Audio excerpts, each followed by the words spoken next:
P T N news کے ناظرین السلام علیکم۔ ناظرین گرامی، آئیے آج ہم بات کرتے ہیں ایران کے متعلق کہ کیسے ایران سے سب خوف کھا رہے ہیں، ایران کیوں جوہری معاہدے سے دستبردار ہو سکتا ہے، اور ویڈیو کے آخر میں بات کریں گے کہ ایران کے وزیر نے امریکہ کو کیا دھمکی دی ہے۔ ناظرین گرامی، بہت سارے لوگوں کا خیال ہے کہ ایران اپنی لڑکھڑاتی ہوئی معیشت کو سنبھال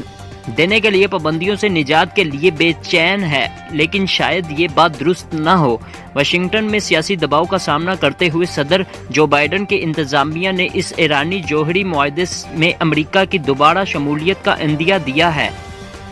جس کو ان کے پیش رو ڈونلڈ ٹرمپ نے ترک کر دیا تھا۔ تاہم نئی انتظامیہ کا اصرار ہے کہ امریکہ پابندیوں کو ہٹانے سے پہلے چاہے گا کہ تہران پہلے اپنے جوہری مواد کا ذخیرہ ختم کرے، جیسا کہ امریکی محکمہ خارجہ کے ترجمان نین پرائس نے بدھ کو براک اوباما کی انتظامیہ کی جانب سے دستخط کیے گئے جوہری معاہدے کا حوالہ دیتے ہوئے کہا، ہم اس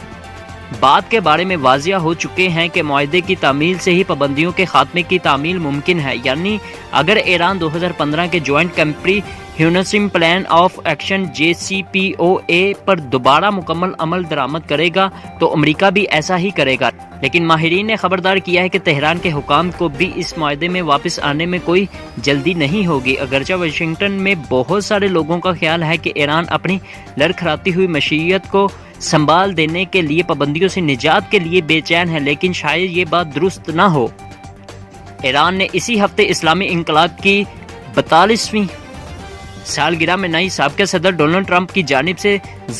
زیادہ دباؤ کی مہم کے بدترین اثرات کے ساتھ ساتھ ایک دہائی پہلے اوباما کی انتظامیہ کی جانب سے آئی سخت پابندیوں کے باوجود ایران نے کافی نقصان اٹھایا، تاہم وہ اب بھی استقامت سے کھڑا ہے۔ ایرانی صدر حسن روحانی نے جمعرات کو ایک تقریر میں اعلان کیا، دنیا میں کسی کو بھی شبہ نہیں ہے کہ ایران کو عوام کے خلاف زیادہ سے زیادہ دباؤ کی پالیسی ناکام ہو چکی ہے اور وہ اس قوم کے خلاف معاشی جنگ بھی نہیں جیت پائیں گے۔ ایران مشرقی وسطی میں کورونا وبا کی بدترین صورتحال سے بھی گزرا ہے اور اب وبا کی تیسری لہر کے ساتھ ساتھ تیل کی قیمتوں میں ریکارڈ کمی سے شدید متاثر ہوا ہے، تاہم تیل کی کمی میں اب کچھ استقامت دیکھنے کو مل رہی ہے۔ ماہرین کہتے ہیں کہ اگرچہ ایران کو معاشی طور پر کافی پریشانیوں کا سامنا کرنا پڑ رہا ہے، لیکن اس نے کافی حد تک ان حالات کے ساتھ جینا سیکھ لیا ہے۔ ایک بار ٹرمپ انتظامیہ کی جانب سے عائد پابندیوں کا ابتدائی نقصان برداشت کرنے کے بعد ایران نے ان امریکی پابندیوں سے بچانے کے پرانے طریقہ کار کو اپنایا، جس میں ملیشیا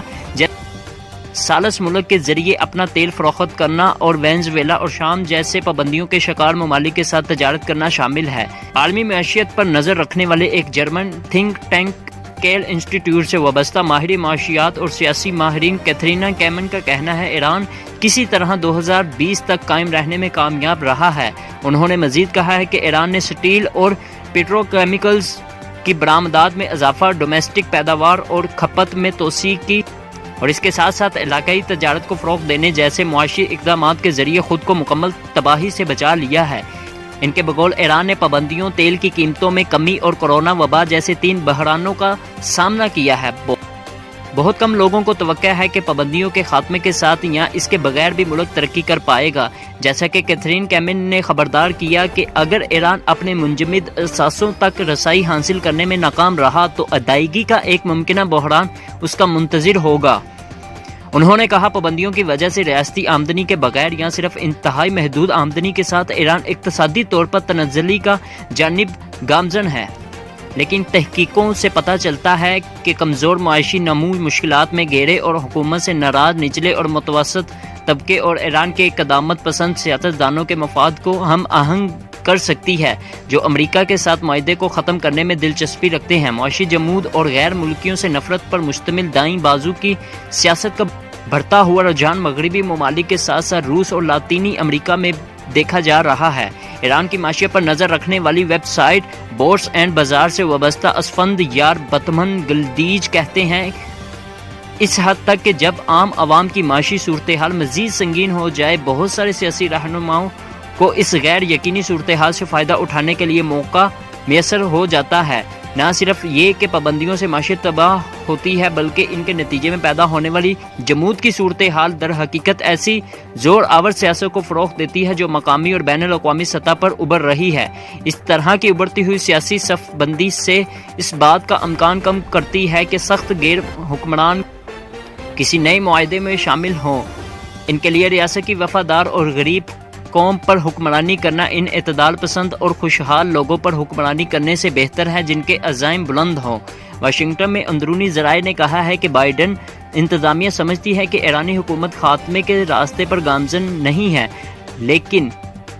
امریکی حکام ایران کے ساتھ کسی بھی ممکنہ گفت و شنید کے لیے تجربہ کار سفارتکار رابرٹ مالے کی سربراہی میں مذاکرات کاروں کی ایک ٹیم جمع کر رہی ہے۔ امریکی انتظامیہ نے یہ بھی کہا ہے کہ وہ اگلے اقدامات سے پہلے اپنے اتحادیوں اور شراکت داروں کے ساتھ مشاورت میں مصروف ہے۔ امریکہ ایران کے میزائل پروگرام اور اس کی حمایت یافتہ سعودی عرب پر حملہ کرنے والی حوثی ملیشیا سمیت پورے مشرق وسطی میں مسلح گروہوں سے نمٹنے کے لیے قابل عمل مذاکرات چاہتا ہے۔ محکمہ خارجہ کے ترجمان نیڈ پرائس نے منگل کو صحافیوں کو بتایا، یہ بہت ضروری ہے کہ ہم سفارتی سطح پر کام کریں تاکہ کوئی لاہے عمل اختیار کرنے سے پہلے ہمیں معلوم ہو کہ ہمارے اسٹریٹجک مقاصد کیا ہیں، لیکن اہم بات یہ ہے کہ ہمارے شراکت داروں اور ہمارے اتحادیوں کو بھی معلوم ہو کہ ہمارے اسٹریٹجک مقاصد کیا ہیں۔ برطانیہ، یورپی یونین، روس اور چین سمیت JCPOA کے دیگر فراکین چاہتے ہیں کہ دونوں ممالک امریکہ اور ایران معاہدے پر عمل درآمد کریں۔ جمعرات کو روسی نائب وزیر خارجہ سرگئی یاربکوف نے کہا، واشنگٹن کو اس معاہدے پر عمل درآمد کو ممکن بنانے کے لیے عملی اقدامات اٹھانا چاہیے، لیکن ان اقدامات کے لیے پالیسی بنانا اور ان کی منصوبہ بندی کرنا ایک الگ مسئلہ ہے۔ بائیڈن ٹیم جانتی ہے کہ دوسری جانب سے بھی دباؤ جاری ہے۔ ایران کے پارلیمنٹ نے دسمبر میں ایک ایسا قانون منظور کیا تھا جس میں ملک کی جوہری توانائی تنظیم کے پابند کیا گیا کہ وہ 21 فروری تک جوہری معاہدے کے تحت معائنوں کی اجازت سے دستبردار ہو۔ اس کے علاوہ ایٹمی عدم پھیلاؤ کے ماہرین کے مطابق ایران نے ایٹمی اسلحہ کی تیاری کے لیے پہلے ہی بریک آؤٹ ٹائم کم کر دیا ہے،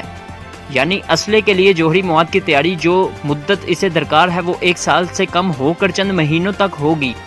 مزید بڑا جون میں ایرانی صدارتی انتخابات کا مطلب یہ ہے کہ جلد ہی ملک داخلی سیاست میں الجھ کر رہ جائے گا، اور اس بات کا بھی امکان ہے کہ آئندہ آنے والی حکومت موجودہ صدر حسن روحانی، جنہیں آئینی طور پر انتخاب میں حصہ لینے سے روک دیا گیا ہے، کے مقابلے میں معاہدہ کرنے میں کم دلچسپی کا مظاہرہ کریں۔ اسفن یار کا کہنا ہے کہ معیشت اتنی اچھی ہوگی کہ سفارتکاری کو آگے بڑھانے کے لیے عزم کا اظہار نہ کرنا کسی کے لیے سیاسی مشکل پیدا نہیں کرے گا۔ ایران نے ابھی تک امریکی شرائط پر مذاکرات میں واپس آنے کے لیے کسی جلد بازی کا اشارہ نہیں دیا۔ اس ہفتے ایران کے وزیر انٹیلیجنس محمود علوی نے ایک ٹیلی ویژن انٹرویو میں خبردار کیا تھا کہ اگر خطرہ محسوس ہوا تو ان کے ملک معاہدے کی ذمہ داریوں کو ختم کرتے ہوئے جوہری ہتھیاروں کی تیاری کا انتخاب کر سکتا ہے۔ انہوں نے پیر کو دنیا بھر کی سرخیاں بنانے والے اپنے بیان میں کہا تھا، ہمارا ایٹمی پروگرام پرامن ہے، اور سپریم لیڈر نے اپنے فتوے میں واضح طور پر کہا ہے کہ جوہری ہتھیاروں کی تیاری شریعت کے منافی ہے، لیکن جب آپ کسی بلی کو گھیرتے ہیں تو وہ آپ پر جھپٹتی ہے، اور اگر اسے آزاد چھوڑ دے تو وہ ایسا برتاؤ نہیں کرتی۔ اگر وہ ایران کو اسی سمت دھکیلتے ہیں تو پھر یہ ایران کی غلطی نہیں ہوگی۔ علوی کے تبصرے کو ملک کے طاقتور پاسداران انقلاب کے قریبی افراد نے ان کے ذاتی خیالات قرار دے کر مسترد کر دیا، لیکن دوسرے ایرانی رہنماؤں نے خبردار کیا ہے کہ ایران امریکہ کی ان شرائط کو پورا کرنے کے لیے آمادہ نہیں ہے، جس میں جوہری پیداوار اور ایٹمی مواد کے ذخیرے کو JCPOA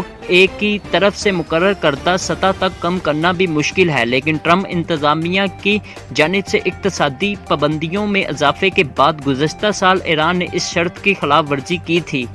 ایران کے سپریم لیڈر آیت اللہ نے پیر کو کہا، اگر وہ چاہتے ہیں کہ ایران اپنے عہد کو پورا کرے تو امریکہ کو اپنی تمام پابندیاں ختم کرنا ہوں گی۔ ہم اس کا جائزہ لیں گے، اور اگر ہم دیکھیں گے کہ انہوں نے اس سلسلے میں ایمانداری سے کام لیا تو ہم بھی اپنے وعدے کو پورا کریں گے۔ انہوں نے موقع سے فائدہ اٹھانے کے لیے عزم کا اعادہ کرتے ہوئے کہا کہ امریکہ اس موقع کو مذاکرات کی دعوت قبول کرنے اور ایرانی عوام کے خلاف بے نتیجہ دشمنی کے خاتمے کے لیے استعمال کر سکتا ہے۔ دوستو، ہمارے چینل کو سبسکرائب کر دیں تاکہ ہماری آنے والی ویڈیوز بر وقت آپ تک پہنچتی رہیں۔